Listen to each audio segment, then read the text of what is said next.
Option et Obgleich. Quelle est la distinction entre ces deux termes? C'est la question qu'un abonné a posée. Avant de poursuivre cette capsule, je vais vous annoncer une bonne nouvelle. Bonjour Goetheskinda, j'espère que vous portez à merveille. Bienvenue chez Bibi Deutsch. Voici la bonne nouvelle. Goetheskinda, je vous avais déjà parlé d'un programme qui fait des miracles. À moindre coût, vous allez perdre de la graisse et gagner en masse musculaire grâce aux produits vegan. Je vous invite donc à regarder dans ma bio. Il y a un lien sur lequel vous devez cliquer. Vous allez voir des témoignages incroyables. Ensuite, contactez-moi inbox pour de plus amples informations en laissant votre numéro de WhatsApp. Je vous contacterai très rapidement. Dans l'hypothèse où vous ne parvenez pas à voir ces témoignages, je vous les enverrai via WhatsApp. Passons maintenant au vif du sujet. Obgleich et Option. Ces deux termes sont des termes allemands qui peuvent être utilisés de manière interchangeable dans certains contextes. Mais ils ont des nuances légèrement différentes. Commençons par Obgleich. Obgleich est un terme plus littéraire et formel par rapport à Option.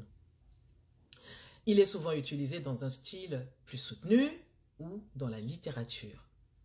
Obgleich est le synonyme de obwohl, signifie bien que ou quoique. Il introduit une concession qui souligne une opposition ou une contradiction entre deux éléments dans une phrase. Par exemple, obwohl, pardon, parce que c'est le synonyme, c'est pour ça, obgleich das Wetter schlecht war, gingen sie spazieren. Je répète, obgleich das Wetter schlecht war, gingen sie spazieren. Bien que le temps fût mauvais, ils sont allés se promener.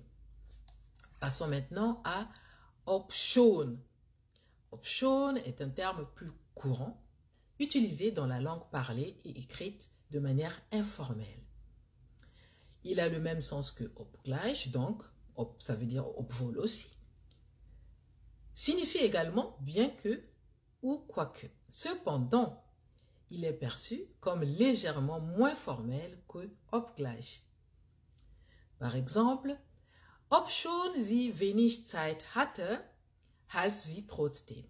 Je répète, obschon sie wenig Zeit hatte, half sie trotzdem. Bien qu'elle ait peu de temps, elle a quand même aidé.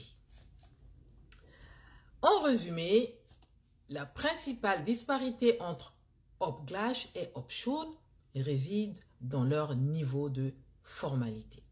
Obgleich étant plus formel que Option, sinon ils sont tous deux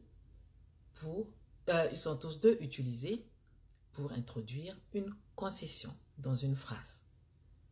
Voilà pour aujourd'hui. Notez dans des commentaires Goetheskinda, une phrase avec un des termes afin de vérifier également la place du verbe.